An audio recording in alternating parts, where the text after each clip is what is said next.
आज मैं इस टाइम स्कॉटलैंड के बॉर्डर के ऊपर खड़ा हूँ। मैं चलते फिरते इंग्लैंड से स्कॉटलैंड 1 मिनट के अंदर जा सकता हूँ। यहाँ पे यूमी का मुजस्मा लगाया हुआ है इन लोगों ने, लेकिन किसी शरारती ने इसके ऊपर भी जो है कॉशन वाला साइन रोड के ऊपर से उठा के इसके सर के ऊपर रख दिया।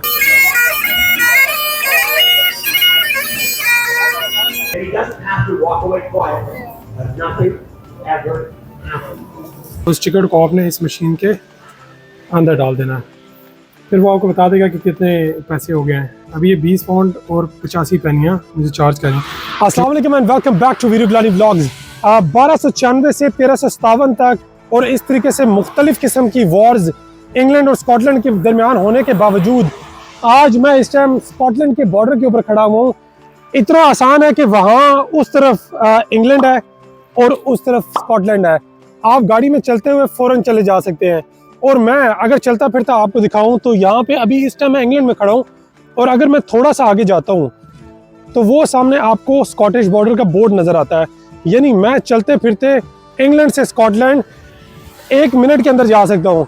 कोई रिस्ट्रिक्शंस नहीं है, कोई वीज़ा अप्रूवल नहीं चाहिए, ना पाकिस्तान और इंडिया की तरह वाघा बॉर्डर के ऊपर कार्टून नचाने की ज़रूरत है, और ना किसी तरह के मसाइल हैं।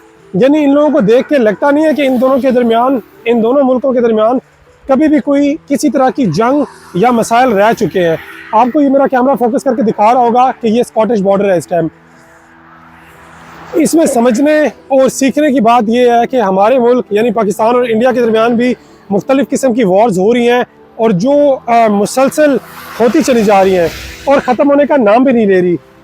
I wish and I hope कि एक दिन ऐसा आए कि हमारे मुल्कों के दरमियान भी इतना भाईचारा, प्यार मोहब्बत हो जाए जितना इन लोगों के दरमियान है। मुझे नहीं पता वल्लाह आलम इनके दिलों में मसाइल हों, लेकिन ये बॉर्डर्स हमें क्लियरली बताते हैं कि इंग्लैंड और स्कॉटलैंड के दरमियान कोई मसाइल नहीं है। यानी वो क्लियरली कहता है वेलकम टू स्कॉटलैंड। मतलब ब्रिटिशर्स के लिए स्कॉटलैंड जाना इतना आसान है, तो हम पाकिस्तानियों के लिए इंडिया या इंडियंस के लिए पाकिस्तान जाना मुश्किल क्यों है? इस सवाल का जवाब आप लोग मुझे दें।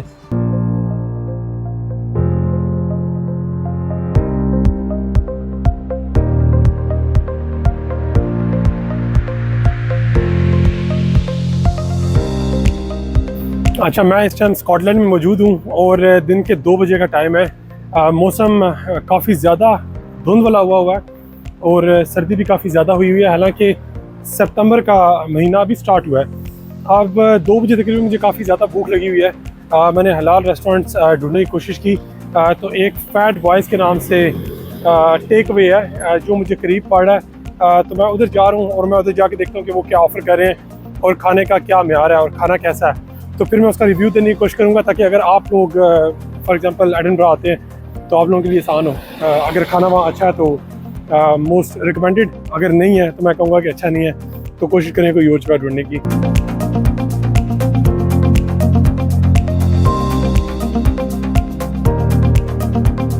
अच्छा, खाना मैंने फैट बॉयज़ पे खा लिया है। खाना ठीक था, फ्राइज़ तकरीबन जले हुए थे और साथ में जो बर्गर है उसका जायका भी तकरीबन मतलब 100 था।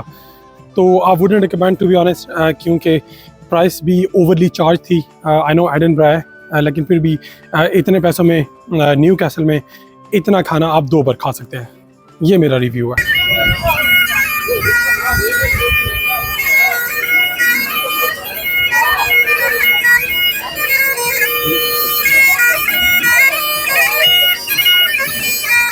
ये यहाँ पे ह्यूमी का मुजस्मा लगाया हुआ है इन लोगों ने, लेकिन किसी शरारती ने इसके ऊपर भी जो है कॉशन वाला साइन रोड के ऊपर से उठा के इसके सर के ऊपर रख दिया। तो मस्तियाँ करने वाले सिर्फ पाकिस्तान में ही नहीं है, यहाँ पे भी बहुत दुनिया है।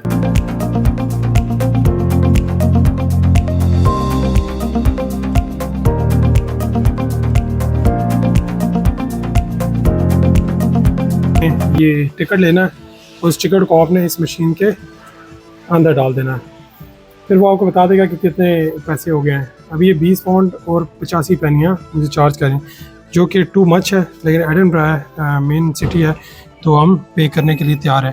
टैप करेंगे, बीप की आवाज़ आएगी, ये पे हो जाएगा। अदर वे अराउंड आप इसके अंदर कार्ड डालें और अपना पिन डालें तो भी पे हो जाएगा। अभी आ रहा है कि preparing ticket.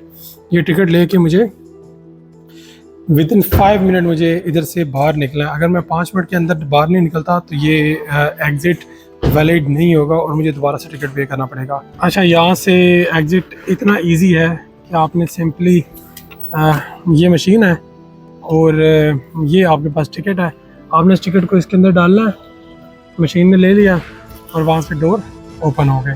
That's it. A few moments later. Pakistan में एक कॉन्सेप्ट है, कोई स्टारबक्स को लेके लोग बहुत ज़्यादा पोजेसिव हैं और पता नहीं उन्होंने मूवीज़ में देखा कि कहाँ पे, लेकिन स्टारबक्स को बहुत ज़्यादा लाइक किया जाता है। हालांकि जो प्रॉपर कॉफ़ी लवर्स हैं मेरी तरह के, वो कोस्टा के दीवाने हैं और कोस्टा मुझे यहाँ नज़र आ गई है और अब मेरे से रुका नहीं जा रहा। मेरी कोशिश है कि मैं जाऊँ और एक आदत लाटे पकड़ूँ with vanilla flavour in it और उसको जो है पी के और फिर मैं आगे बाकी का सफ़र पूरा करूं। इंसानों के लिए भी सिग्नल है, ये सिग्नल खुला है इंसानों वाला, तो हम लोग जा रहे हैं और तसल्ली से सारी गाड़ियां यहाँ पे रुकी हुई हैं। कोई भी गाड़ी आपके ऊपर नहीं चढ़ सकती क्योंकि सिग्नल, और आप बंद हो गया देखें तो टाइम से हम गुजर गए हैं। अब मैं कोस्टा के अंदर जा रहा हूँ। ये खाने पीने की चीज़ें यहाँ पे पड़ी हुई हैं, यहाँ पर ऑर्डर करना है। Oh hi, can I please have one latte if that's all right? Yeah, that's everything. Just the normal size, like medium or... Yeah. This is how you do it.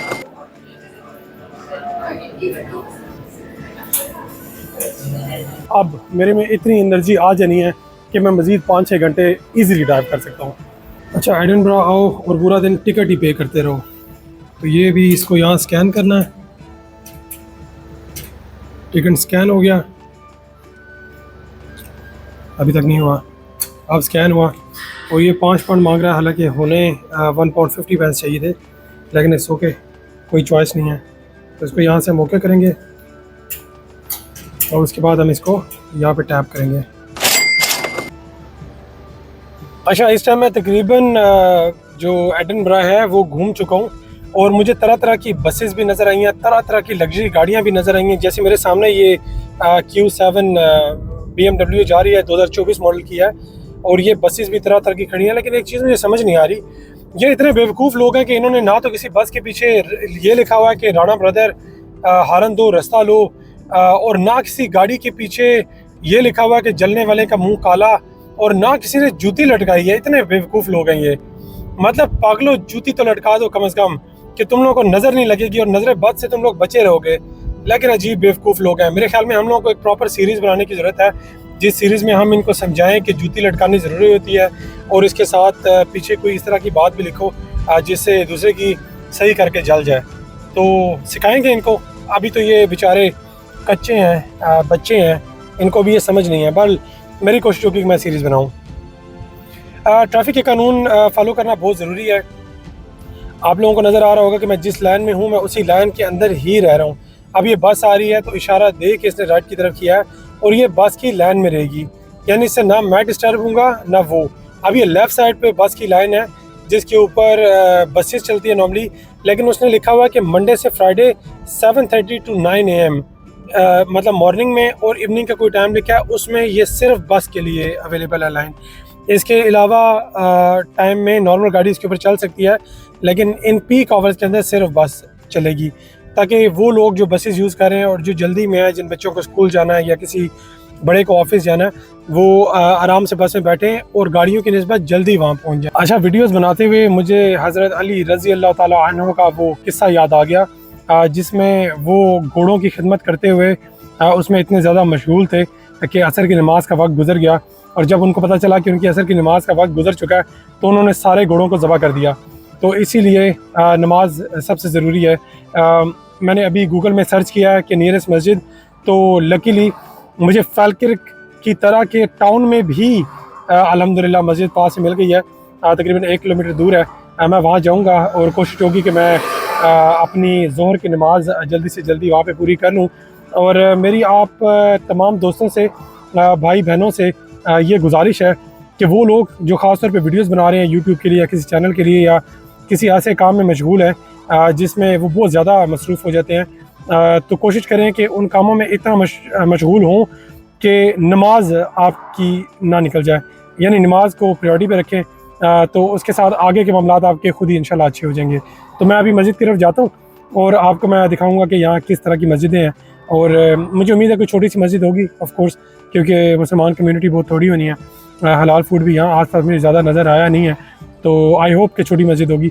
बाकी चल के देखते हैं। अच्छा, मस्जिद तो मुझे मिल गई है, बिल्कुल प्यारी सी छोटी सी मस्जिद है। एक छोटा सा गुंबद भी इसके ऊपर बना हुआ है, और इस गोरे से मैंने पूछा तो उसने मुझे सजेशन दी है कि ये ओपन है, तो लेट्स सी अंदर जाके देखते हैं। माशाल्लाह बहुत ही प्यारी सी छोटी सी मस्जिद है, और यहाँ पे कोई भी नहीं है। एक बंदा वज़ू कर रहा था, मेरे ख्याल में वही निगरानी कर रहा है, बाकी इसके अलावा कोई भी यहाँ पे नहीं है। असल में ये बहुत छोटा टाउन है, और मुसलमान यहाँ पे बहुत कसीर तादाद में होंगे यकीनन। बड़े प्यारे ये फूल किसी ने लगाए हुए हैं। अच्छा, माशाल्लाह नमाज मैंने पढ़ लिया है, और सारे दिन की जो भी थकावट थी वो सारी अल्हम्दुलिल्लाह ख़त्म हो गई है। अल्लाह ताला ने कुरान में भी कहा है अला बिज़िक्रिल्लाहि तत्मइन्नुल क़ुलूब, यानी अल्लाह ताला के ज़िक्र से दिल का इत्मीनान है। तो कोशिश करें कुछ भी कर रहे हैं टाइम निकाल के नमाज लाजमी पढ़ें। अब मैं दोबारा ताज़ा दम हो गया हूँ और ड्राइव करने के काबिल हो गया हूँ, तो लेट्स डू इट।